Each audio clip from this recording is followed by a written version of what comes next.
Cauliflower ఫ్లారెట్స్గా cut చేసి మనం కూర వండుకుంటాం. అయితే కూర వండేటప్పుడు దాని కలర్ మారిపోతూ ఉంటుంది. అలా మారకుండా అలాగే తెల్లగా ఉండాలి అంటే ఈ చిట్కా ఫాలో అయ్యి చూడండి. కాలీఫ్లవర్ని కూర వండేటప్పుడు అందులో 2 టేబుల్ స్పూన్స్ పాలు కలిపితే కాలీఫ్లవర్ ఫ్లారెట్స్ రంగు మారకుండా ఉంటాయి. ఇప్పుడు మీకోసం వంటింటి చిట్కా. ఇంగువ పాడవకుండా ఎక్కువ కాలం ఫ్రెష్గా నిలువ ఉండాలి అంటే ఈ చిట్కా ఫాలో అయ్యి చూడండి. ఇంగువలో కొద్దిగా ఉప్పు కలిపి దాన్ని మళ్ళీ దంచి ఆ తర్వాత సీసాలో భద్రపరచండి. ఇలా చేస్తే ఇంగువ పాడవకుండా ఉంటుంది.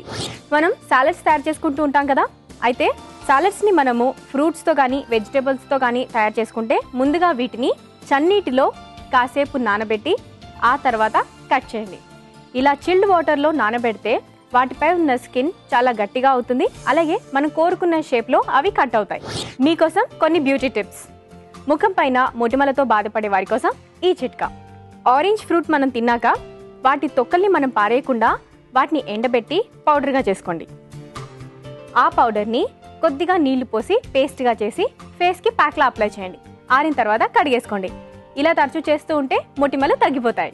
కొంతమందికి వయసు ఎక్కువగా లేకపోయినా తెల్ల జుట్టు తొందరగా వచ్చేస్తూ ఉంటుంది. అలా రాకుండా ఉండడానికి ఈ చిట్కా.